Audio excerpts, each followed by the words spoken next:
A big greeting to Capricorns, those of you who have a lot of Capricorn in your birth chart, and maybe you just want to find out a few dirty secrets about Capricorn.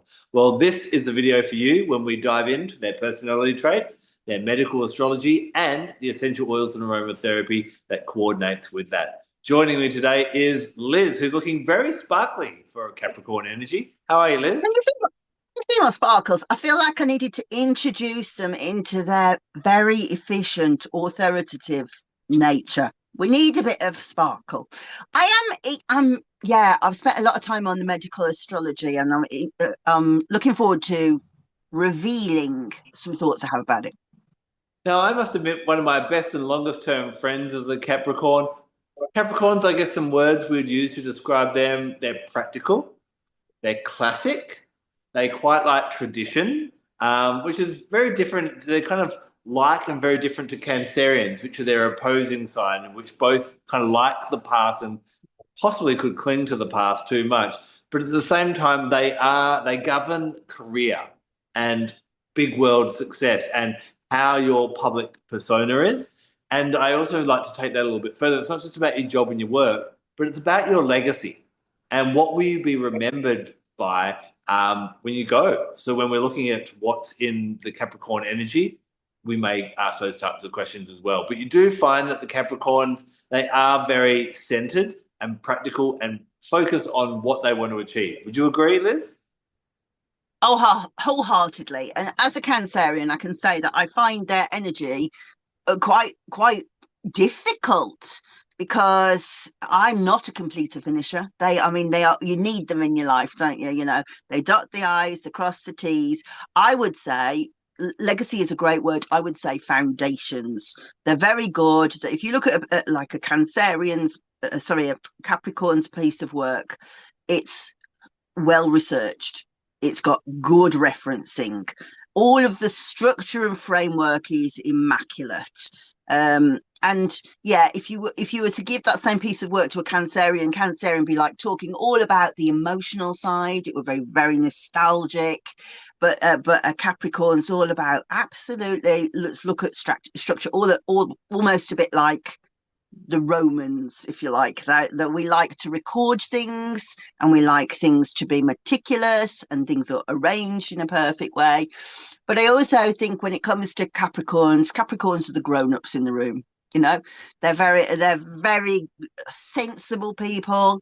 They're very grounded people, ambitious people, really ambitious, and as you say, really interested in what is my career and how do I go through the stages of these, and they work their way up through career.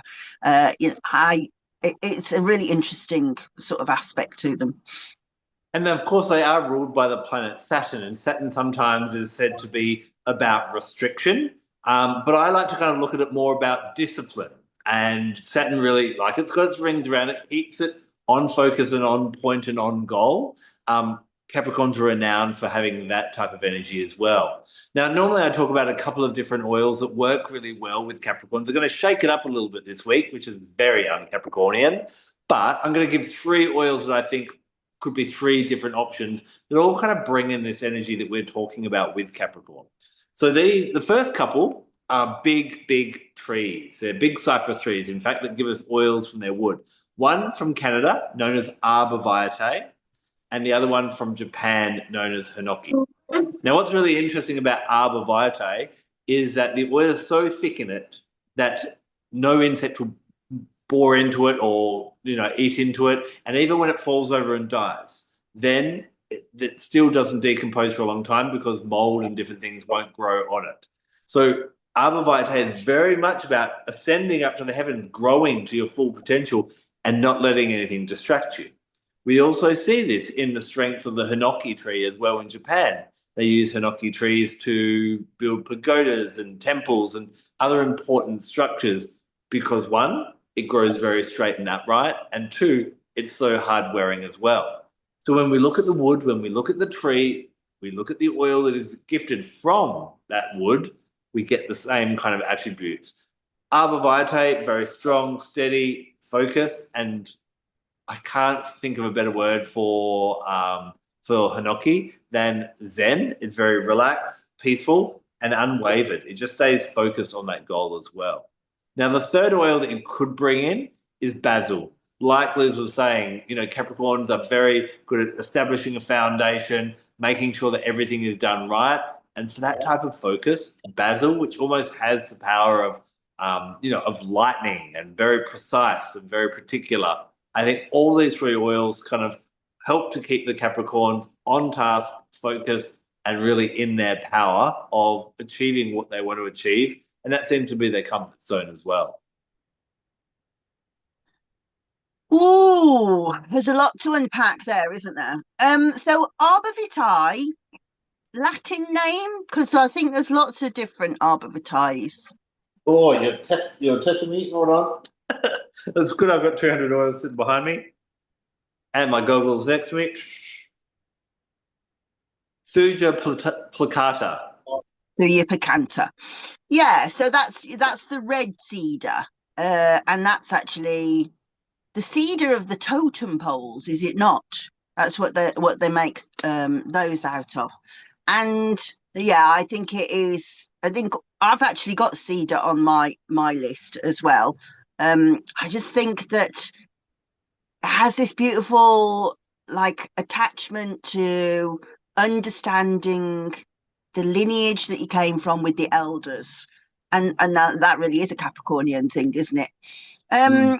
I don't know about Hinoki. I think I said when we did the Hinoki video, I kind of just don't tune into it that well. Um, and what was the other one that you said? Oh, Basil. Basil's a cracking recommendation because as well, we've talked about how they're very methodical, how they're very much thinkers, logical. Sweet Basil goes, get out your head. It just goes enough of the thinking. And so if somebody is becoming a little bit, it's not going to translate, I don't think, across the world, but it's a little bit John Major. John Major was one of our prime ministers, and he came after Maggie Thatcher, and he was just grey. Always wore grey, everything about him, and he was like, everyone was like, he was so boring. He's just an accountant. That's what everybody said, and I was just like the ultimate Capricornian energy. So if somebody gets like that, and you're like, oh, for goodness sake, get out of the spreadsheet, Basil would be fantastic for that. Thinking also just about the pure aromas of these oils as well, especially the two wood oils.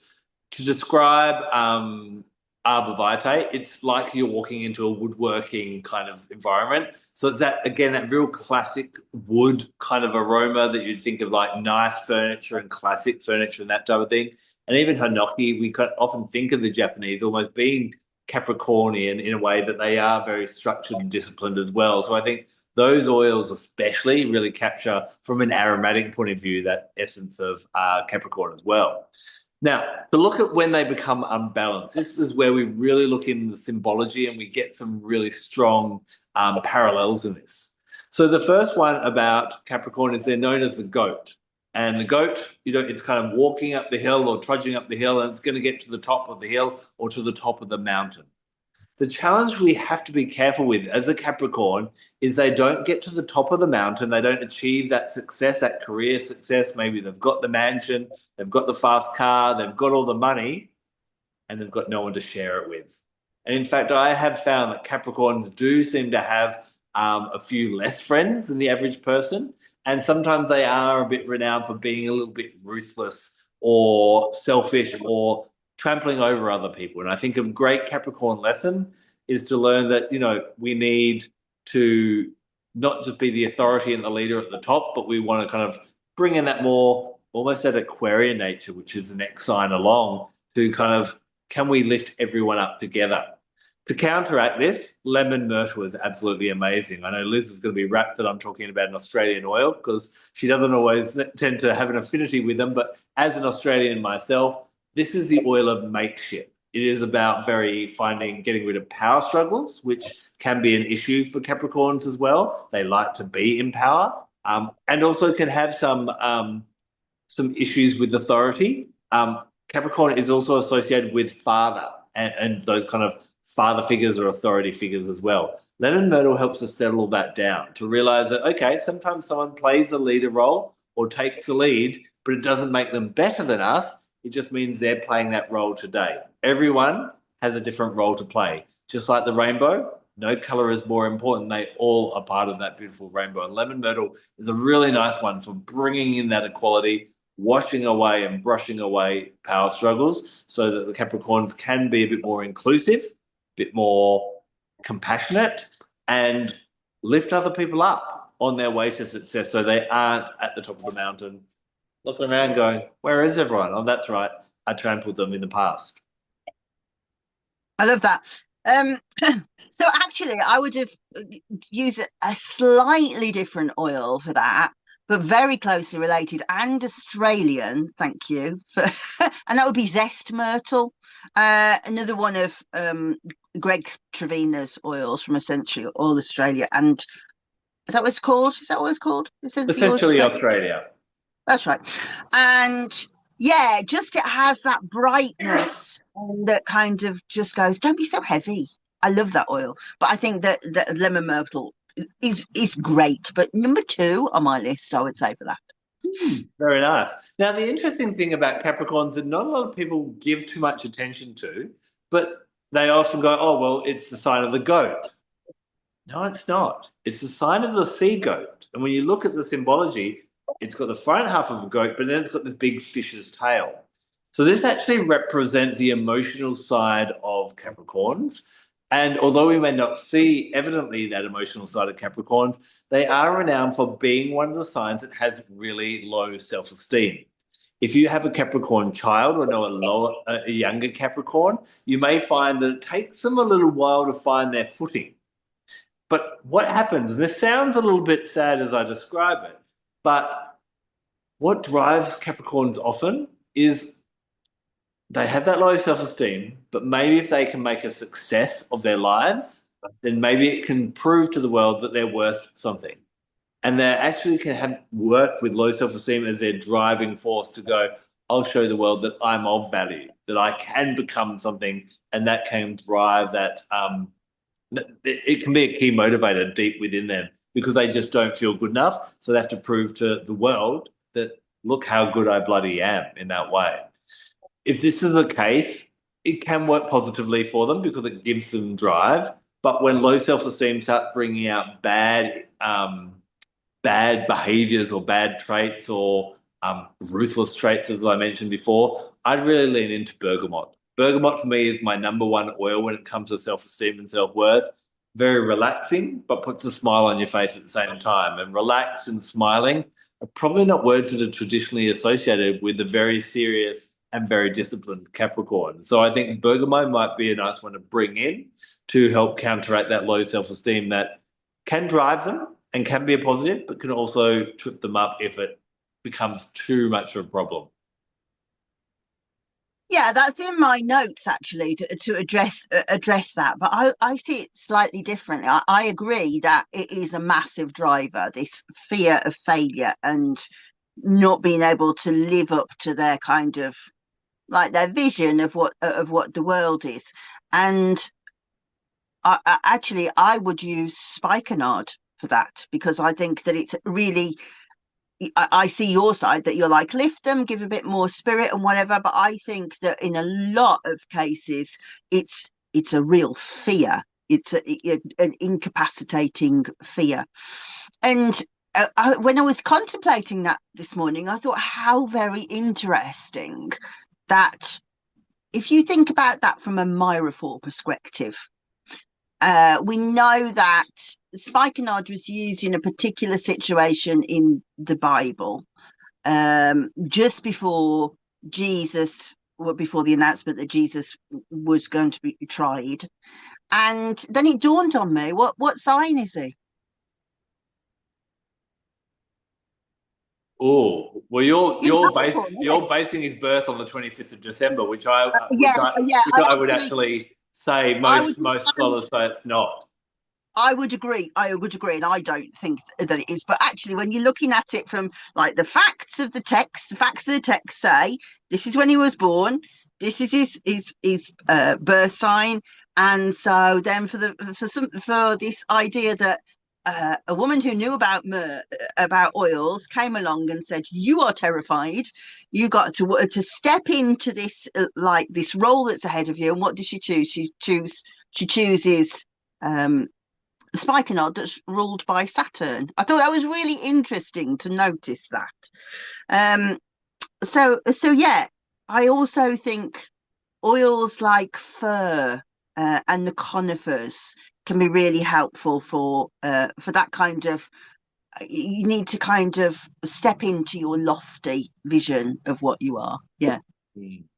Now, I want to throw a final oil in. Now, I'm not too sure whether this works with Capricorn or not, so I'm open to discussion with this one. And that's patchouli. You see, patchouli is one of the oils in my new book that comes out in May this year, Breathing with the Earth, that I kind of went really deep and explored different aspects of how it's used.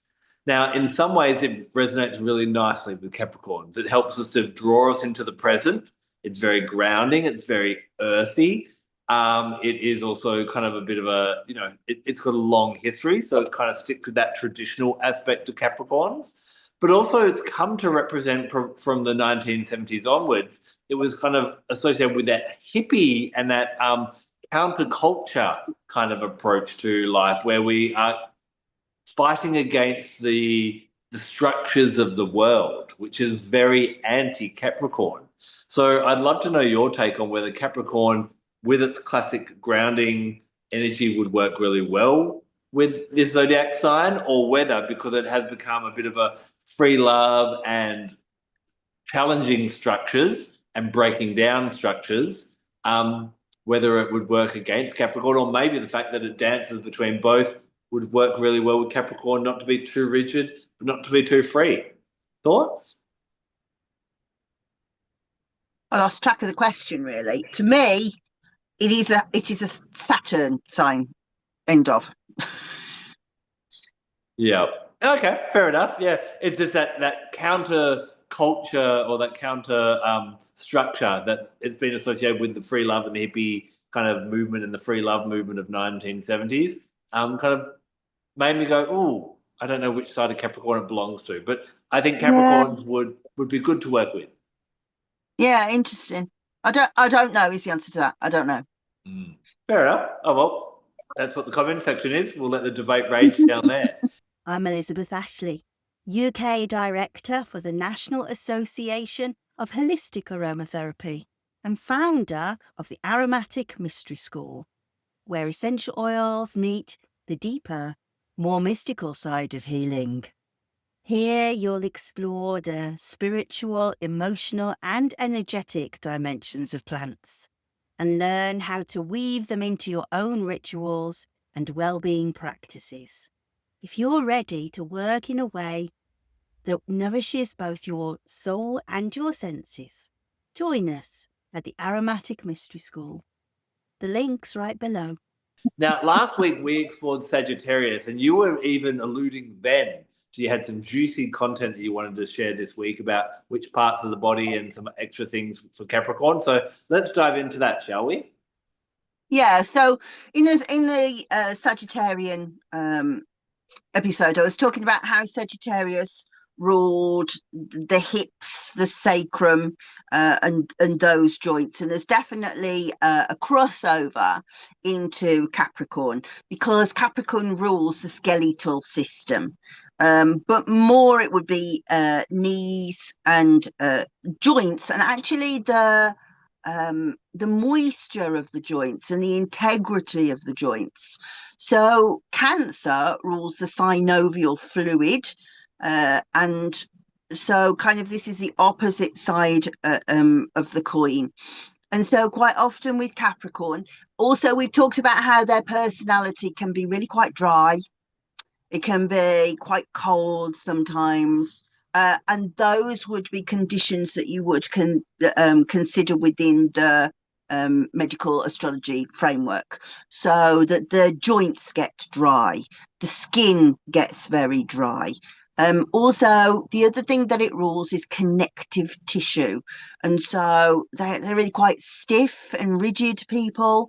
And so this stiffness in the joints can be an issue. So there's quite a lot of information within that statement. So just to kind of ground this a little bit, if somebody who's interested just in Capricorn and was like, I don't really understand what she's talking about.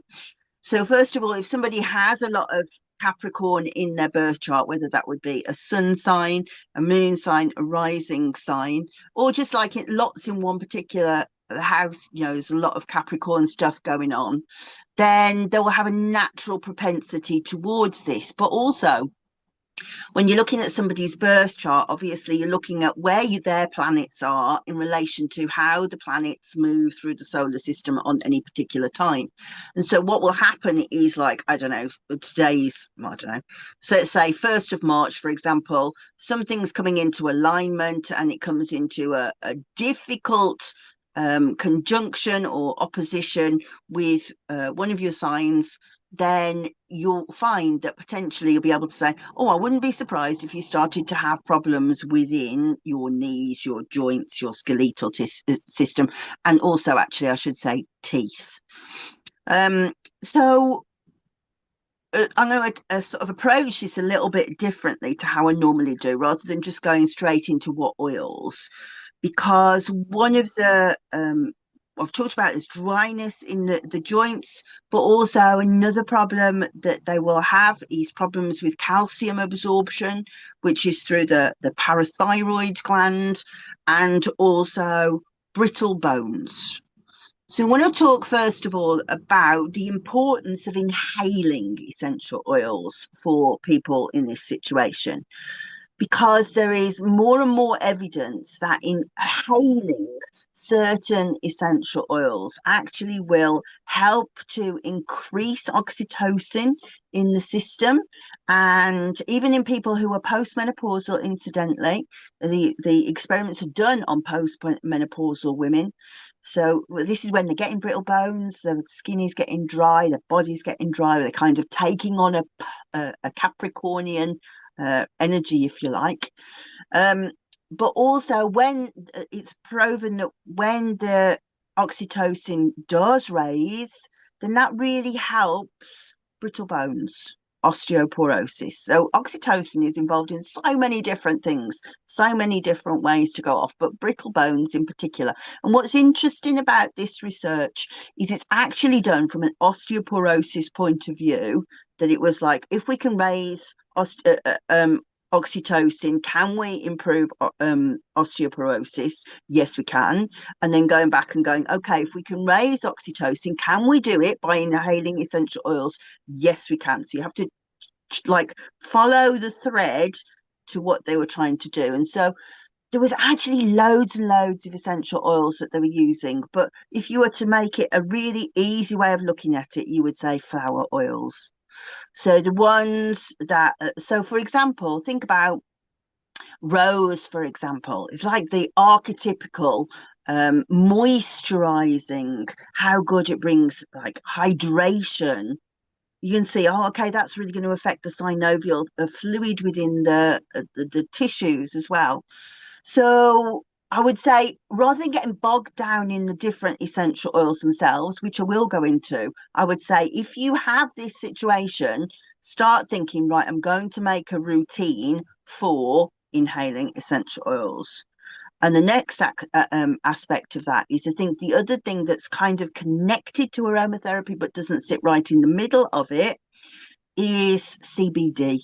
CBD has such a profound effect on the bones in particular, and just helping absorption of nutrients, helping absorption of calcium. CBD is absolutely fantastic. So if you are of the sort of Capricornian disposition, then both of those would be really great things to start with before we even look at oils. So I'm going to throw that back and say, is there anything you want to ask me about that before we go on? Couple of things. First of all, I find it really interesting talking about oxytocin and how good that is for bones and the skeletal system. When you think about that Capricornian energy, first of all, it does represent later life when maybe there is less affection and physical touch, which is another releaser of oxytocin. And Capricorns probably aren't seen as being the most passionate and touchy, feely kind of sign either. So it's interesting that these flower oils really help with that.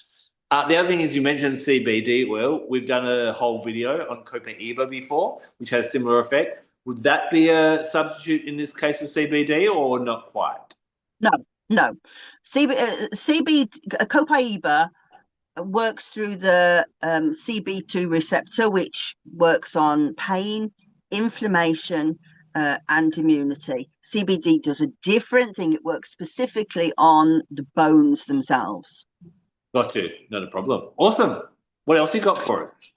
Okay, so a kind of a similar kind of situation, really. It's almost like I am the anti-aromatherapy person within this video, because I think that the next oil that I think is really important to Capricorns, I would say you use the oil, but also use the whole extract or the actual spice of turmeric.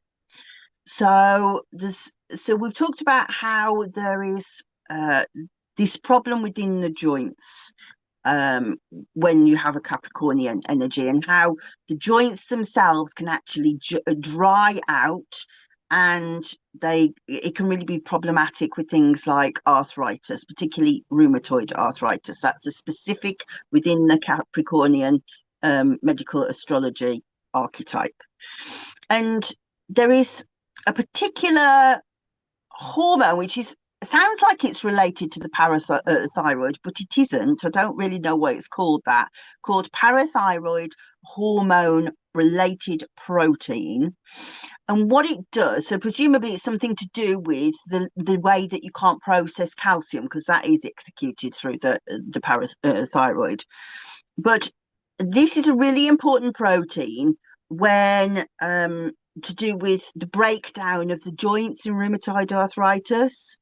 So you kind of have three different problems happening within the rheumatoid arthritis joint, and that is that the bone gets eroded, that the joint is then destroyed, joint destruction, and then you have local inflammation. And obviously what I just talked about with Copaiba to do with inflammation, great, but it doesn't do the rest of the stuff. Now, what they found is that curcumin, which is a part of turmeric, actually helps to regulate the cytokines, the inflammatory nature of that, and to actually help calm down this problem with the bone erosion, the joint destruction, and the inflammation. However, curcumin is not in the turmeric essential oil, it's in the extract. So you want like the capsules. What is in turmeric is turmerones. And turmerones are anti-inflammatory, so they'll help with the cytokines, the inflammation that's causing the redness and the soreness. They're also very warming. Now, bear in mind how I talked about how it's a cold archetype. So it really brings warmth into the tissues, and it reduces down the cytokines. So in this situation, I would say use turmeric essential oil, but also take turmeric capsules. So Holland and Barrett or whatever your health food shop is going to have a field day out of this. But yeah, so turmeric, fantastic. The essential oil will be really good. It will help to make your knee feel better and to warm the joint, but it won't help with the actual bone destruction. So if you kind of pull it apart and go, right, so I want the whole plant, can be really, really helpful. So turmeric and the Capricorn, big association. What's really interesting about turmeric as well, I find with Mother Nature, she knows how to get it perfect. And when we get the powdered turmeric that so many people are familiar with from supplements and making their turmeric lattes and so on, it's dried out. So that essential oil is almost absent from that. Curcumin, which is in that powdered aspect, is really hard for the body to absorb. But when you combine powdered turmeric with turmeric essential oil, the turmerones can make curcumin up to 6 times more absorbed readily into the body. So you're going to get a much better effect on the joints and different things in that case as well. So I think turmeric's a really great one for that Capricornian energy. I didn't know that. That's really interesting. So, do you think you could provide the paper for me to have a look at that? Because that's fascinating. Yeah, I'll get that to you. And that's, doTERRA actually has a supplement where they've got a dual capsule with the powdered turmeric on the inside and the essential oil on the outside. And they kind of combine once you ingest them, which is really awesome. So, Well, yeah, there you go then. So not Holland Barrett, doTERRA, they can benefit from this. exactly. Excellent. Yes. So, so then one final, well, no, actually two final things. So we'll go on to, I talked about fir and how fir, needle, the conifers, really good for somebody to kind of step into that lofty vision of what they are trying to do without having to be pulled down by the fear. But also, medicinally, this is a tremendous oil because I would recommend that you look for essential oils that are rich in alpha-pinene. And the reason for that is when we're talking about these issues with the structure of the body, the actual skeletal issues, the problems within the joints, what cushions the joints is cartilage. And incidentally, I'll get to this in the middle, but in a minute. But Capricorn also rules connective tissues. So we're talking about the collagen that sits and the cartilage which sits between the joints. And when that starts to sort of disintegrate, that's so painful. And of course, the bones are sitting on nerves and there's lots and lots of inflammation. And cartilage is made up of little cells called chondrocytes. And particularly, there's a lot of research into how alpha-pinene can be helpful for people who have osteoarthritis because the alpha-pinene seems to be able to regenerate chondrocytes. And so to actually spark a situation where the collagen is able to kind of regenerate itself. It's really good for pain anyway, but so uplifting. And so fir, cypress, I'm going to talk about frankincense in a minute. Those kind of bright sort of foresty oils, absolutely fantastic for skeletal problems like that. Any questions about that? No, I think the fact that you're bringing in big trees again, which is that kind of, before I was talking more about the wood oils for the Capricorn, but I think that as you were kind of mentioning, the leaf oils from those big, tall, grand trees are beautiful as well.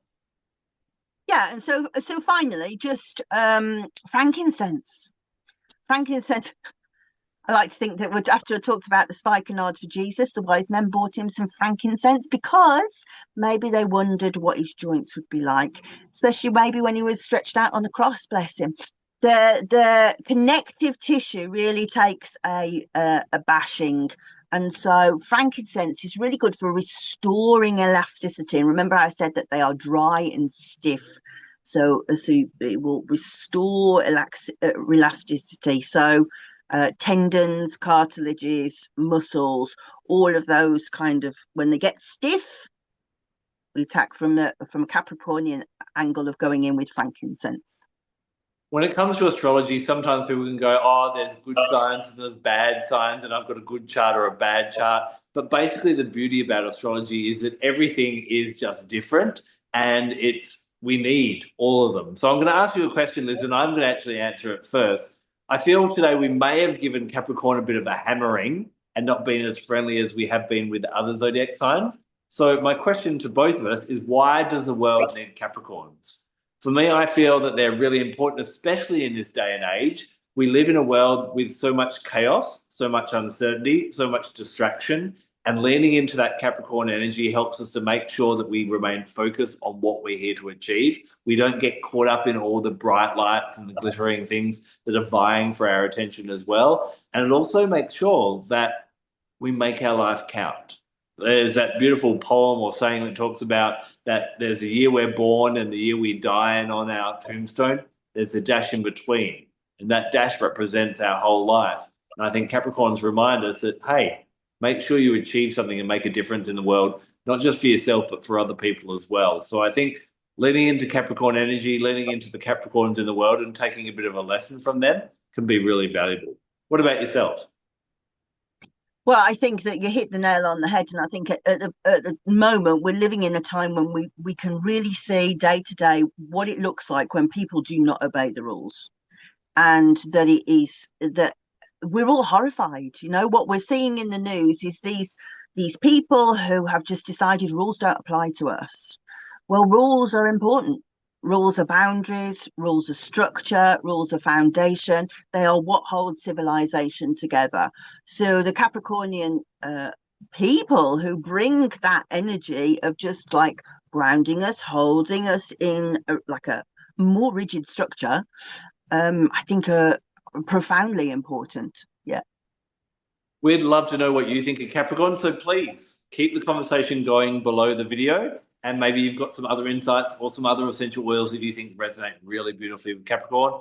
Maybe you're a Capricorn and that's why you're watching this video. You might have a favorite oil and you're like, I didn't talk about my favorite. Well, pop it down below. And remember that we have over 100 different videos where we go on a deep dive in just one single oil. One that we talked about today, turmeric, we realized we haven't done yet. So stay tuned because that'll be coming up in some later weeks as well as some other great oils. But we'll be back next week to dive in. We've got 2 signs to go. Thank you so much for being patient, my Aquarian and Piscean friends. We'll get to you very soon. Until then, take care and blessed be. Bye-bye. Whoa. One more thing before you go. Hopefully, you got a little bit more excited about essential oils in this episode, and you may be running off to go buy some more. Now, before you do that, I want to talk to you about quality of essential oils. Did you know that around the world there is no regulation or governance about the labeling of essential oils? Anyone can call an essential oil pure, natural, organic, and it doesn't have to be. In fact, 75% of what's sold as lavender around the world is not even from the lavender plant. This can be ineffective in an oil, but it can also mean that the oil can be harmful for you, not only physically, but metaphysically, it's not going to work well either. So I went on a journey to find the best essential oils that I can trust, and I found doTERRA to be absolutely amazing. Not only do they test all their essential oils, but they have an independent third party test them at the end of their journey to make sure only in the bottle is what nature intended. However, if you want to get doTERRA essential oils, don't just jump on their website. Reach out to me and I'll give you a discount code so that you can get them at a cheaper price. But I don't just want you getting essential oils. I want you to learn how to use them each and every day for the body, mind, heart, and for the spirit as well. So when you become one of my customers, you get free access to a lifetime discount code. We have online portals where you can learn more, and we have giveaways and freebies and all different things like that. So I'd love you to join my wellness community. Simply click on the links below and let's get started with you using real essential oils as nature intended.